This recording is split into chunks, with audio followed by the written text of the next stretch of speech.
Welcome in everybody to a brand new video, and today we're going to be talking about the Lord of the Rings or the Hobbit or the Hobbiton set tour that I did in New Zealand. Throughout this video you'll see footage from my time in Hobbiton, and I will basically just be kind of talking over it, making sure we can all kind of have a good time while reviewing this and kind of looking back at the Hobbiton set tour and whether it was worth it.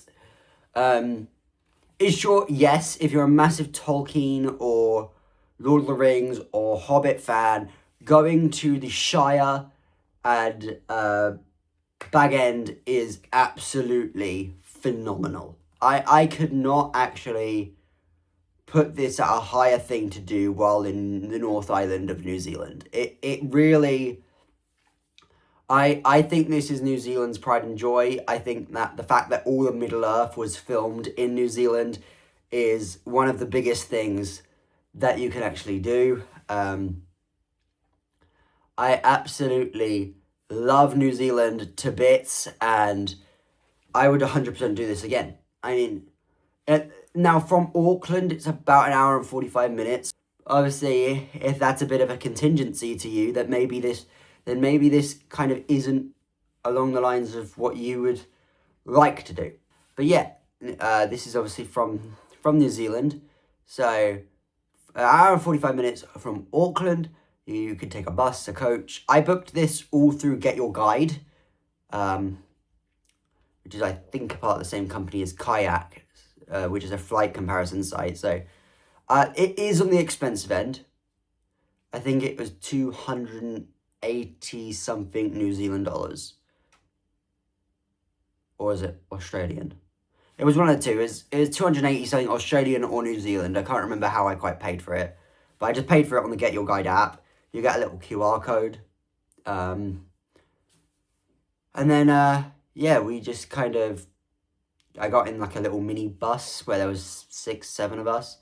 Had a couple of Americans, had Canadian, Kiwis or New Zealanders, and we just kind of all went to the Lord of the Rings set tour together, and yeah, it was all pretty damn good. There will be a link in the description right now, guys, to my entire New Zealand adventure. So if you wanted to rewatch my entire New Zealand journey, you can do that right now by clicking the link in the description. I'll also probably put a card somewhere up in the top corner so you can click there and it will take you straight to the playlist.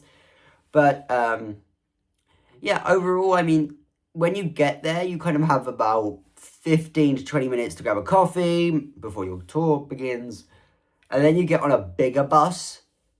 So, you go from a minibus to then the 20-minute wait onto a major, like, coach bus where there's, like, 90 of you on one thing. And then you get taken to the entrance of the set tour, and it is boiling. So, especially at the time of year I went to New Zealand, you were dying. It was humid, boiling, and because New Zealand has a weaker ozone layer than anywhere else in the world, you were literally dying as you were walking around. You were literally like huffing and puffing hot air. It was not a good experience in the slightest at all. But anyway, moving on from that, the entire tour lasts about 2 hours. You do, if you're in one of the bigger groups like I was, because this was a bit of confusion that I didn't understand. So on Get Your Guide, it says I was on a 9-person private tour, which is what I paid for.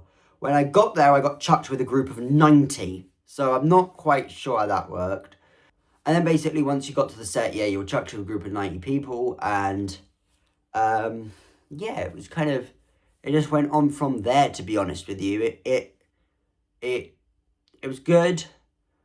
You walked all around, so you kind of did the bottom layer first, and then you kind of looped around, went up to Bag End, where obviously Bilbo and Frodo and Gandalf are from, and then you kind of snake your way back down. You're allowed in, you could choose 2 Hobbit holes to go in. You can't go in Bag End, unfortunately, because the way they explained it is the interior of Bag End is actually down in Wellington at the Weta FX studio. but then you can go into, you can kind of go into the two doors. There's a red door and a yellow door. You can go into either of the Hobbit holes. I'm pretty sure they're identical. And then you can walk around on the inside of the tour. You could just kind of walk around on the inside of the Hobbit house and have a pretty damn good time.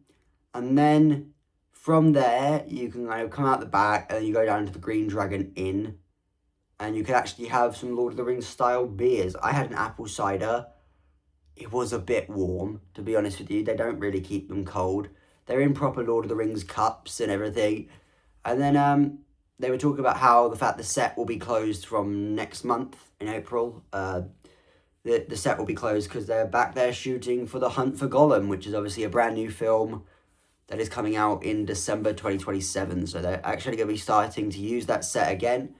I believe it's shut for about 3.5 months. So if you're planning to go to New Zealand in the next 3.5 months, I don't think they're fully shutting down the zone, the set tour area, but just parts of it will not be accessible while they're filming.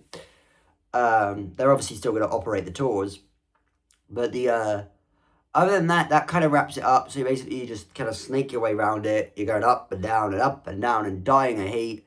They do have umbrellas if you wanted to use an umbrella as like a parasol, and then yeah, that's kind of wraps up. I would give it 100% a 9 out of 10. It was phenomenal, the fact that you could do this. It was absolutely phenomenal. But yeah, that's going to wrap it up for today, guys. I just wanted to recap my history on New Zealand and the Lord of the Rings set tour. Give it a big fat thumbs up if you enjoy, and I will see you in the next video. Goodbye!